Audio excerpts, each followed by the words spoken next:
You might not know the name Wayne McDonald, but you should. 10 years ago today, during the Black Saturday bushfires, he risked his life to save almost 200 people, many complete strangers. Tonight, one of Australia's bravest unsung heroes. How did my life change that day? I felt a fear that I'd never knew existed. Well, it's massive, so it must be turning into a bushfire or something. Okay, and I can hear explosions, masses of grey smoke right behind me. And I felt a sadness that was beyond anything that I've experienced before. Alex and John, if anything happens to me, I love you guys so much. There's the neighbours out the back. I've burned all my face, trying to fight the fires. I did as much. I haven't spoken to anyone that hasn't lost their home yet. More effective run for it. All the sheds are gone. Surrounded by fire at the moment. Whoa. A whole plume of black smoke. Oh, I've never seen anything like this. It certainly changed me. And as a person, I mean, it makes you realise that life's pretty fragile, you know. This fire is about 30 metres from me. This is unreal. I can't believe this. It's just like that. Everything can be taken away from you. But we've lost everything. I've lost my grandparents' photos. I've lost everything. This is next door. It's gone, completely gone.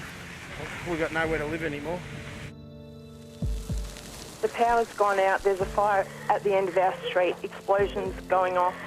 Smoke everywhere. How did my life change that day? Totally. Completely totally.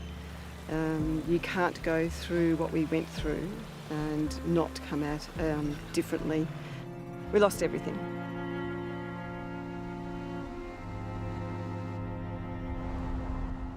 They say time heals all wounds, but it's not true. There's still the scars. I have nightmares some nights. I relive things that I saw on that day. And we're watching everything go up in smoke and flames. So it's just a continual emotional up and down with emotions. Black Saturday, February 7, 2009. It's 10 years now, but if you lived through it, could be yesterday. So you guys are on the front line. Yep. When you see it all, you see things you should never have to see. Yep. It's cruel what happened here in the Kinglake area. So many men, women and children just did not stand a chance. Mark Williams is a local copper. What about yourself? Have you healed? Yeah, no. You haven't? No. Who knows when that'll happen, if it does. It's just a joke.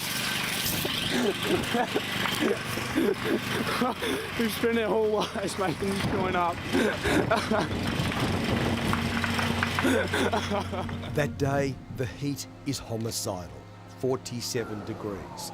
Across Victoria, 19,000 firefighters are battling 400 blazes.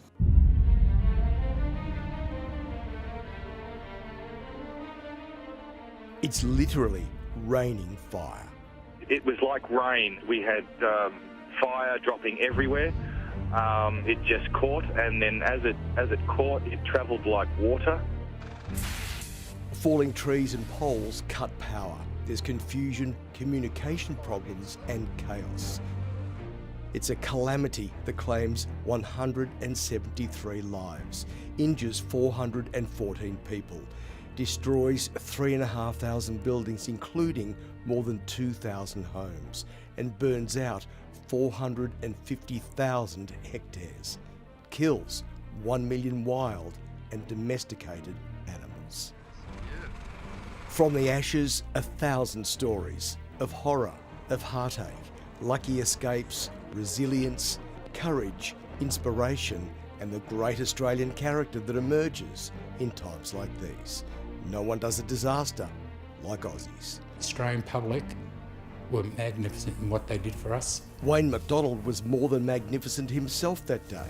He was a hero, saving the lives of 180 people. Like so many others, his family lost everything. Just hundreds of people up at the fire station, Yes. up at the pub and that, just devastated. No communication, no fire trucks, nowhere to hide. Wayne took charge. I just opened up the door and marched 180 people into the fire shed to protect them.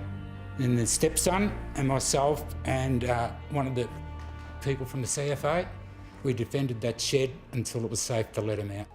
Wayne received a bravery medal, but the accolade will never extinguish what he saw and did that day. People coming into the fire station with burnt bodies, cars exploding in front of your face, petrol stations exploding, and not knowing what was going on. Then Wayne and his wife Jenny went home to this. This street, after the fires, was known as the Street of Death, but we call it Pine Ridge Road. That's the name of it.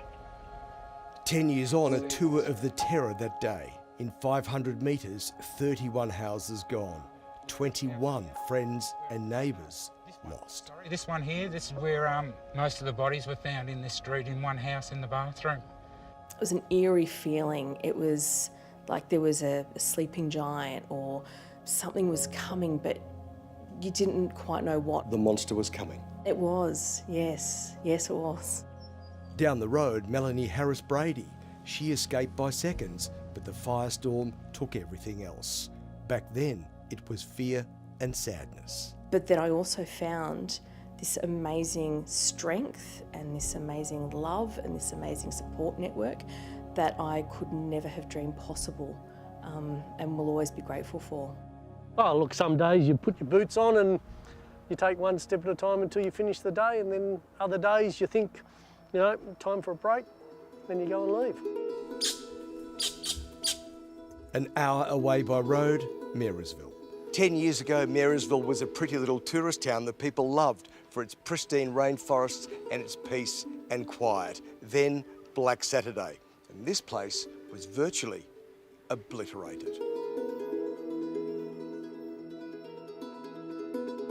From this tiny town, 39 people died. From 400 homes, just a handful survived. 10 years on, it's hard to believe really how Marysville has risen from the ashes. It's a tribute to community spirit and human endeavour. There isn't anybody in this town that didn't know people that died, so we certainly all lost a lot of friends. Christine Adams runs the caravan park at Marysville. Back then, she and her husband lost their motel and home.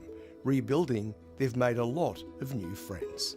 You have to be resilient. You have to say life moves on. You've got a pub here now? We have, we've got a good little pub. Yeah. It's great. It's always good to come up Friday, catch up with all the locals. And for that, Glenn can thank Christine and Ashraf. They lost their patisserie, their home and their B&B. Marysville lost its pub, so they built a new one, plus a new B&B. I feel embarrassed. The town is no pub. So it's like the pub with no beer. The town with no pub. Yeah. So we build it up, and then here we go. We sit here and enjoy it and laugh about it. Marysville is all brand new. The rainforest is lush and green. It's the town that was, then wasn't, and now is. The touching memorial says it all. And up in King Lake, the eternal ring is an everlasting reminder from those who lived to those who died. I think humanity is amazing. I think our scope for generosity, our scope for repairing, we're just, it's just amazing.